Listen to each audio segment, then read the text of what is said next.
இயேசுநாதா வாரும் இயேசுநாதா எந்தன் இதயம் தேடிடும் அன்பே நீ வாரும் இயேசுநாதா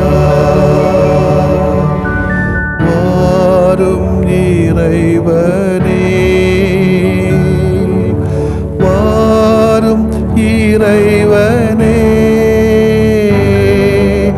எந்தன் இதயம் தேடிடும் அன்பே நீ வாரும் இறைவனே வாரும் இறையாவியே வாரும் இறையாவியே எந்தன் இதயம் தேடிடும் அன்பே நீ வாரும் இறையாவியே.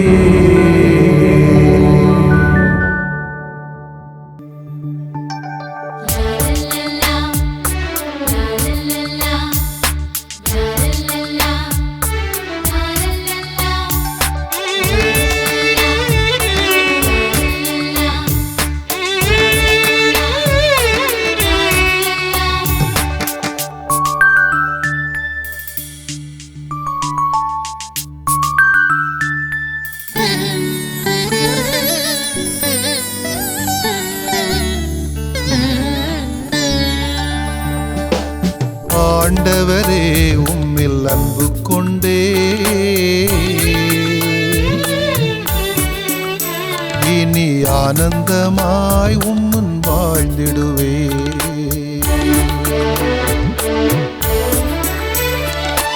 ஆண்டவரே உம்மில் அன்பு கொண்டே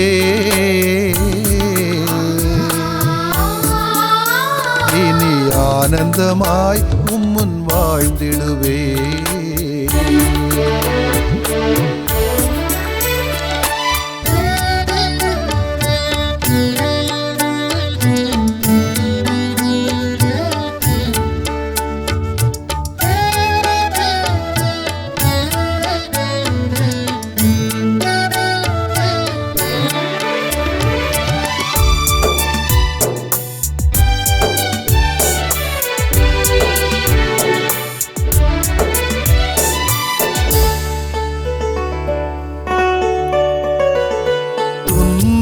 என்னை துரத்தினாலும் துயரம் என்னை மாட்டினாலும் சகலரும் என்னை இகழ்ந்தாலும் சாவு என்னை சூழ்ந்தாலும் என் கண்கள் கலங்காது என் கால்கள் இடராது என் கண்கள் கலங்காது என் கால்கள் இடராது.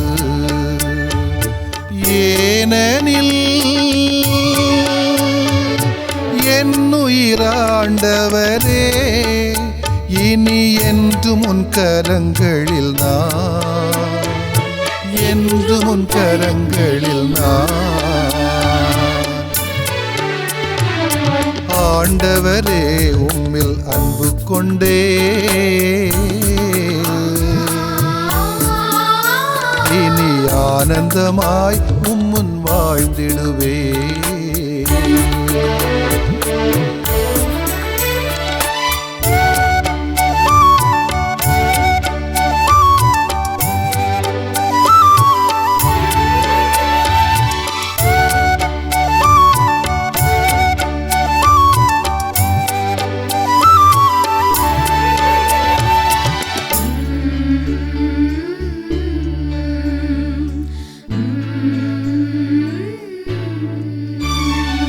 நம்பிக்கையை நான் இழந்துவிட்டாலும் நன்மைகளை நீர் வழங்குவீரே. மீட்பின் கிண்ணம் கையிலேந்தி மீட்பின் பலியாயிடுவேன். நான் உந்தன் பணியாளன் நாளும் உம்மில் வாழ்ந்திடுவே. நான் உந்தன் பணியாளன், நாளும் உம்மில் வாழ்ந்திடுவே. ஏனெனில் என்னுயிராண்டவரே, இனி என்றும் கரங்களில் நான், என்றும் கரங்களில் நான். ஆண்டவரே உம்மில் அன்பு கொண்டே, இனி ஆனந்தமாய் உம்முன் வாழ்ந்திடுவே.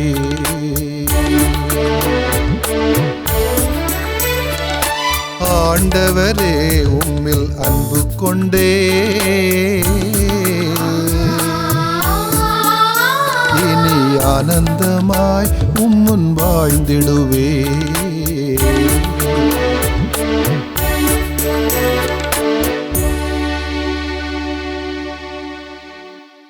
மார்க் எழுதிய நற்செய்தி அலகு 1, இறைச்சற்றொடர்கள் 21 முதல் 28 வரையிலானவைகள். ஒருமுறை இயேசுவும் அவர் சீடர்களும் கபர்நாகும் ஊரில் நுழைந்தார்கள். ஓய்வு நாட்களில் இயேசு தொழுகை கூடத்திற்கு சென்று கற்பித்து வந்தார். அவருடைய போதனையை குறித்து மக்கள் வியப்பில் ஆழ்ந்தார்கள்.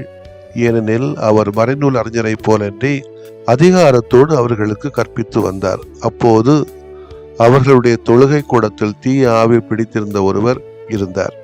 அவரை பிடித்திருந்த ஆவி, நாசரேத் இயேசுவே, உமக்கு இங்கு என்ன வேலை? எங்களை ஒழித்து விடவா வந்தீர்? நீர் யார் என எனக்கு தெரியும். நீர் கடவுள் கற்பனமானவர் என்று கத்தியது. வாயை மூடு, இவரை விட்டு வெளியே போய் என்று இயேசு அதனை அதட்டினார். அப்பொழுது அந்த தீய ஆவி அம்மனிதருக்கு வலிப்பு உண்டாக்கி பெரும் கூச்சலிட்டு அவரை விட்டு வெளியேறிற்று. அவர்கள் அனைவரும் திகைப்புற்று, இது என்ன? இது அதிகாரம் கொண்ட புதிய போதனையா இருக்கிறதே.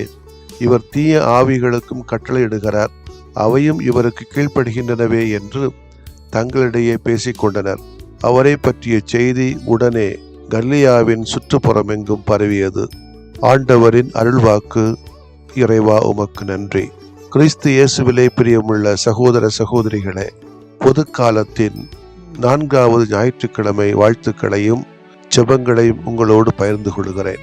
எங்கே அயலார் மீது அன்பும் அக்கறையும் கரிசனையும் இருக்கிறதோ, எங்கே ஆண்டவர் மீது அச்சம் இருக்கிறதோ, அங்கே அதிகமான வளர்ச்சியும் மகிழ்ச்சியும், ஒருவேளை தளர்ச்சிகள் இருந்தாலும் கூட மிகுதியாகும் என்பதுதான் இன்றைய இறைவாசகம் நமக்கு சுட்டி காட்டுகிற உண்மை. அதிகாரம் என்கிற வார்த்தை அன்பு இல்லை என்றால் அர்த்தம் இழந்து போகும். அக்கறை இல்லை என்று சொன்னால் அதிகாரம் என்ற வார்த்தைக்கு பொருள் இல்லை என்பதுதான் என்னுடைய வாழ்க்கையின் அனுபவம். ஒரு சின்ன அதிகாரத்தை வச்சு எப்படி எல்லாம் ஆட்டுறாங்கப்பா நாட்டுல. ஒரு சாதாரண ஒரு சின்ன குழுவுல இருக்கக்கூடிய தலைவி அல்லது தலைவனா இருந்தா அவங்ககிட்ட கொஞ்சம் அதிகாரம் வந்துச்சுன்னா படுத்துற பாடு ஏழைகளை. பெரியவங்க அதிகாரம் கையில கிடைச்சா விடுவாங்களா? இதுதான் இன்னைக்கு நடக்கக்கூடிய அதிகாரம். இதுல இயேசுவின் அதிகாரத்தை பற்றி பேசுற சமயத்துல எத்தனை பேருக்கு தான் பிடிக்கும்? 21ஆம் நூற்றாண்டின் மனிதர்கள் போதனைகளை விட, சாதனைகளுக்கும் அறிவுரைகளை விட வாழ்க்கை அனுபவங்களுக்கும் அதிக அழுத்தம் தருகிறார்கள் என்கிறார் திருத்தந்தை புனிதரான 2ஆம் ஜான் பால் தனது மீட்பரின் பணி என்னும் திருமடலிலே. உண்மைதானே? இந்த மனநிலை எல்லா காலத்து மனிதர்களுக்கும் இருக்கிறது. இயேசுவின் காலத்திலும் அவரது போதனைகளை கேட்ட மக்கள் வியந்தார்கள். காரணம், அவரது போதனை அதிகாரம் நிறைந்ததாக இருந்தது. அந்த அதிகாரத்தை இயேசுவின் செயல்களிலும் அவர்கள் கண்டனர். இயேசு தீய ஆவியிடம், வாயை மூடு, இவரை விட்டு வெளியே போய் என்ற அதிகாரத்தோடு அதட்டி வெளியேற்றினார். எனவேதான் மக்கள் திகைப்புற்று, இது என்ன? இது அதிகாரம் கொண்ட புதிய போதனையாக இருக்கிறது என்றெல்லாம் வியந்தார்கள். நமது சொற்கள், உணர்வுகள், திட்டங்கள், செயல்பாடுகள், ஆய்வின் முறைகள், ஆக்கச் செயல்பாடுகள் அனைத்துமே அதிகாரம் கொண்டதாக அமைய வேண்டுமென்றால் நமது சொற்களுக்கும் நம்முடைய செயல்களுக்கும் முரண்பாடு இல்லாமல் இருக்க வேண்டும். நமது சொற்கள், உணர்வுகள் நமது செயல்களிலே எதிரொலிக்க வேண்டும். தீய ஆவி இயேசுவை நோக்கி கேட்ட கேள்வி இது. நாசரேத்து இயேசுவே, உமக்கு இங்கு என்ன வேலை? உமக்கு என்ன ஜோலின்னு நம்ம இடத்துல கேட்பாங்கன்னு அது போல, உமக்கு இங்க என்ன ஜோலி? நாங்க இருக்கோம்ல, எதுக்கு எங்களை வதைக்க வந்தீர் என்று பல குருக்கள்கிட்ட மக்கள் கேட்பாங்க, சில அதிகாரிகள் கேட்பாங்க. எங்களை ஒழித்து விடவா வந்தீர்? நீர் யார் என எனக்கு தெரியும், நீர் கடவுளுக்கு அர்ப்பணமானவர், பொத்திட்டு போ என்று சொல்வது போன்று தீய ஆவி இயேசுவை நோக்கி கேட்ட கேள்வியை பற்றி பார்க்கலாம். மேலோட்டமாக பார்த்தால் இது நடுக்கமுற்ற ஒரு தீய ஆவியின் அதட்டலான கேள்வியை போல தோன்றினாலும் தொடர்ந்து வருகின்ற செய்தி ஒரு விசுவாச அறிக்கை. ஆம், அலகையே இயேசுவை கடவுளுக்கு அர்ப்பணமானவர் என்று அறிக்கையிடுகிறது. அது மட்டுமல்ல, கடவுளுக்கு அர்ப்பணமான இயேசுவின் முகாமையான வேலை தீமைகளை ஒழிப்பது என்பதையும் அது அறிக்கையிடுகிறது. இயேசுவின் அர்ப்பண வாழ்வின் இலக்கை சீடர்கள் அனைவரின் முன்னிலையில் விசுவாச அறிக்கையாக தீய ஆவி வெளிப்படுத்துகிறது என்றே நாம் பொருள் கொள்ளலாம். எனவே உண்மையான அதிகாரம் உள்ளவர்கள் இந்த தீமைகளை ஒழிப்பதிலே அக்கறை காட்டுவார்கள், அர்ப்பண வாழ்விலே ஈடுபடுவதிலே அக்கறை காட்டுவார்கள். இயேசுவுக்கு மட்டுமல்ல, இயேசுவை பின்பற்றி கடவுளுக்கு தம்மை அர்ப்பணித்துக் கொண்ட அனைவருக்குமே இந்த மண்ணுலகில் என்ன வேலை? தீமையை ஒழித்து நன்மை செய்து கொண்டே செல்வதுதான். ஏனெனில் இயேசு அலகையின் கொடுமைக்கு உட்பட்டிருந்த அனைவரையும் விடுவித்து எங்கும் நன்மை செய்து கொண்டே சென்றார் என்று திருத்துதர் பணியிலே வாசிக்கிறோம். நாமும் நமது வேலையை நன்கு செய்ய உறுதி கொள்ள இந்த நேரத்தை பயன்படுத்திக் கொள்வோம், அன்போடும் அதிகாரத்தோடு அல்ல. ஆமேன். மன்றாடுவோமாக. அன்பு தந்தையே இறைவா, உம்மை போற்றுகிறோம். என்ன நோக்கத்திற்காக நீர் எங்களை படைத்தீரோ அந்த நோக்கத்தின்படி நாங்கள் இயேசுவை போல தீமையை ஒழித்து நன்மையை செய்கின்ற அன்பு கலந்த அதிகாரத்தை எங்களுக்கு அருளாக தாரும். ஆமேன்.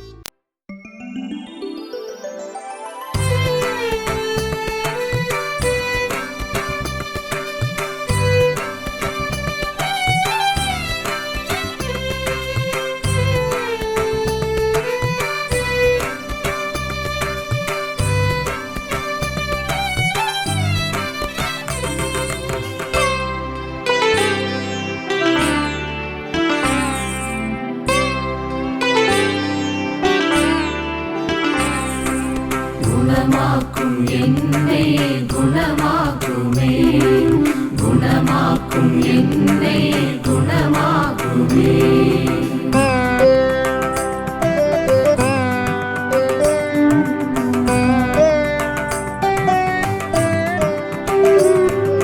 பிழை காணும் பிடி நின்று குணமாக்குமே, பகை காக்கும் குணம் நீக்கி குணமாக்குமே. குணமாக்கும் என்னை குணமாக்குமே, குணமாக்கும் என்னை குணமாக்குமே.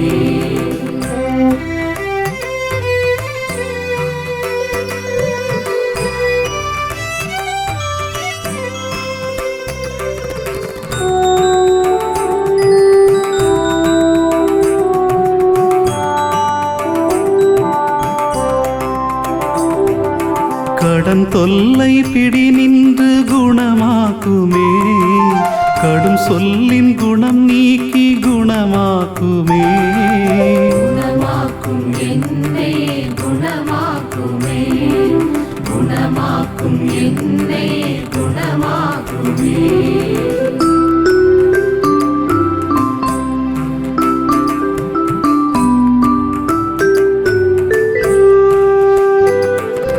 பால் நோயின் பிடி நின்று குணமாக்குமே, பய உணர்வின் குணம் நீக்கி குணமாக்குமே.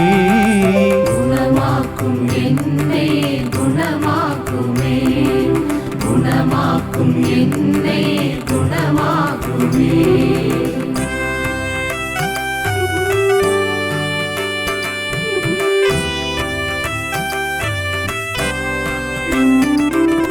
போதை பிடி நின்று குணமாக்குமே, பொய் கூறும் குணம் நீக்கி குணமாக்குமே. குணமாக்கும் என்னை குணமாக்குமே, குணமாக்கும் என்னை குணமாக்குமே.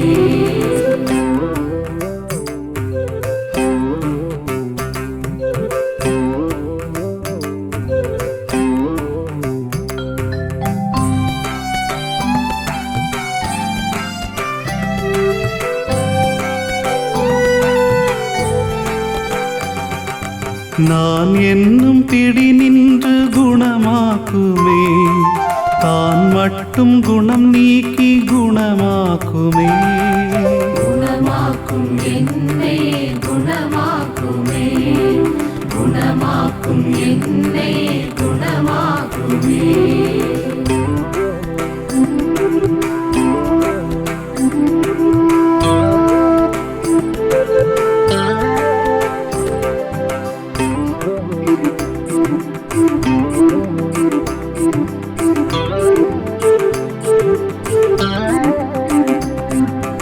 உடல் நோயின் பிடி நின்று குணமாக்குமே, உள நோயின் வலி நின்று குணமாக்குமே.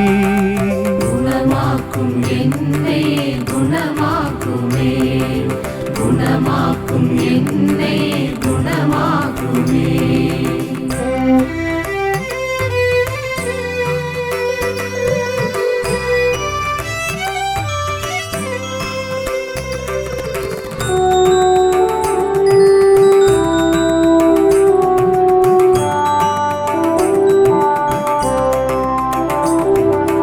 ஒரு வார்த்தை சொன்னாலே குணமாகுமே, நம்பியே வந்தே நல் இயேசுவே. குணமாக்கும் என்னை குணமாக்குமே, குணமாக்கும் என்னை குணமாக்குமே. குணமாக்கும் என்னை குணமாக்குமே, குணமாக்கும் என்னை குணமாக்குமே.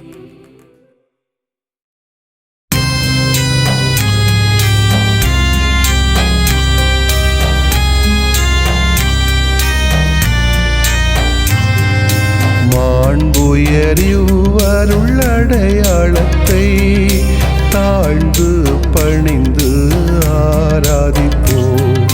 பழைய நியம முறைகள் அனைத்தும் இனி மறைந்து முடிவு பெறுக.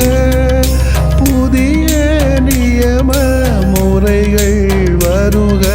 புலன்களாலே மனிதன் இதனை அறிய இயலா. குறைகள் நீக்க நம்பிக்கையின் உதவி பெறுக.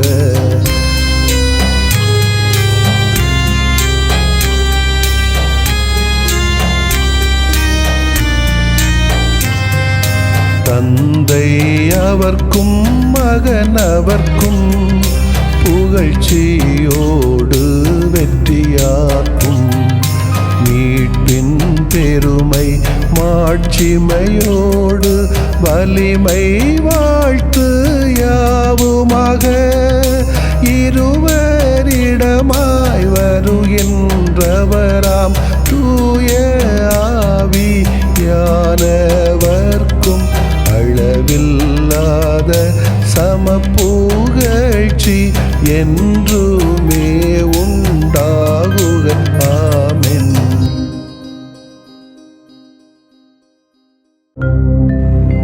வானின்று அவர்களுக்கு அப்பமளித்தீரே,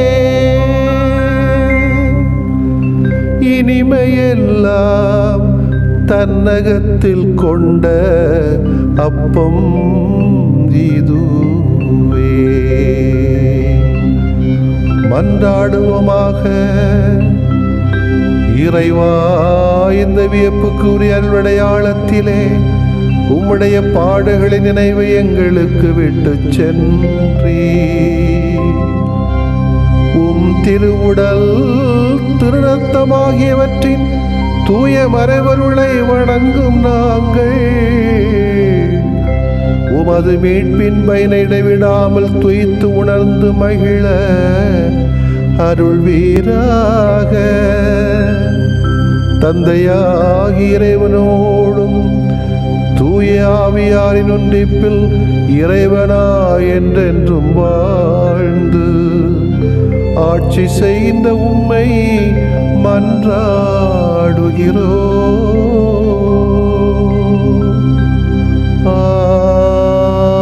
ஆமென்.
ஆனந்த நினைவில் அழகான தமிழில் அருளன்பு இறையே அகம் சொல்லும் நன்றி.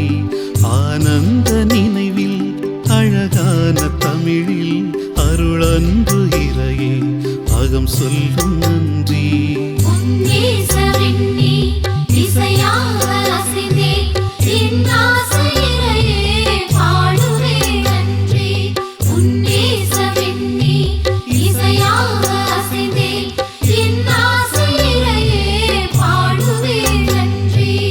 ஆனந்த நினைவில் அழகான தமிழில் அருளன்பு இறையே அகம் சொல்லும் நன்றி.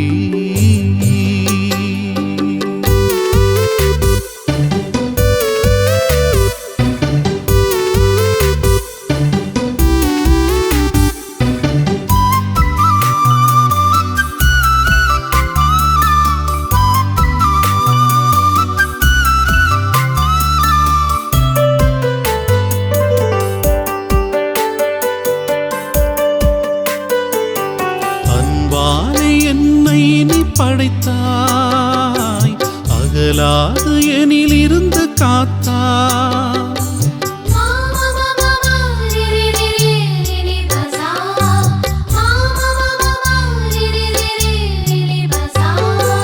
உயிர் போல என்னை நீ சுமந்தாய், உறவாகி எனில் வந்து கலந்தாய். உனக்காக உழைக்கின்ற அழைப்பொன்றும் விடுத்தாய், உனை போல வாழ்கின்ற உயர் சிந்தை தந்தாய்.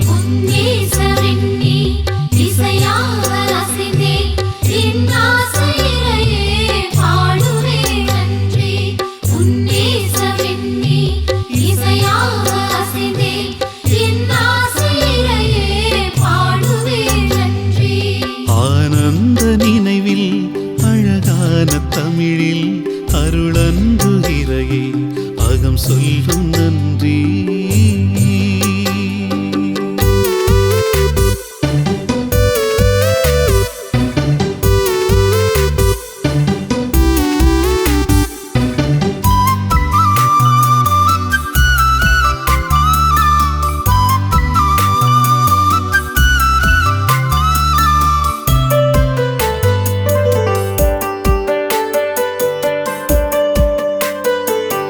நேயத்தை என் விழியில் வைத்தாய், நியாயத்தை என் மனதில் பதித்தாய்.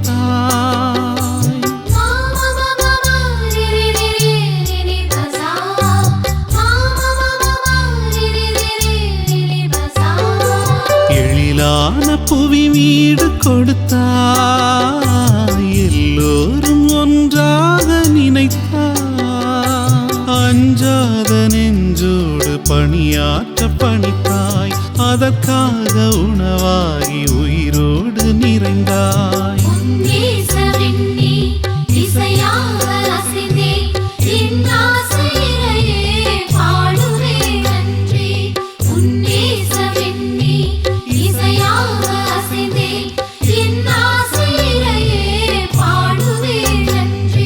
ஆனந்த நினைவில் அழகான தமிழில் அருளன்பு இறையே அகம் சொல்லும் நன்றி. ஆனந்த நினைவில் அழகான தமிழில் அருளன்பு இறையே அகம் சொல்லும் நன்றி.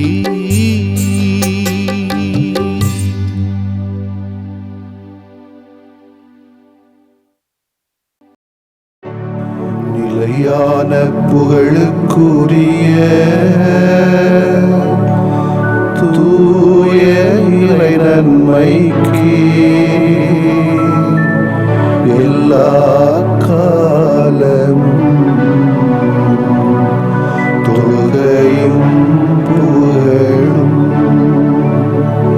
போற்றியும் ஆட்சிமையும் உண்டாக கடவது.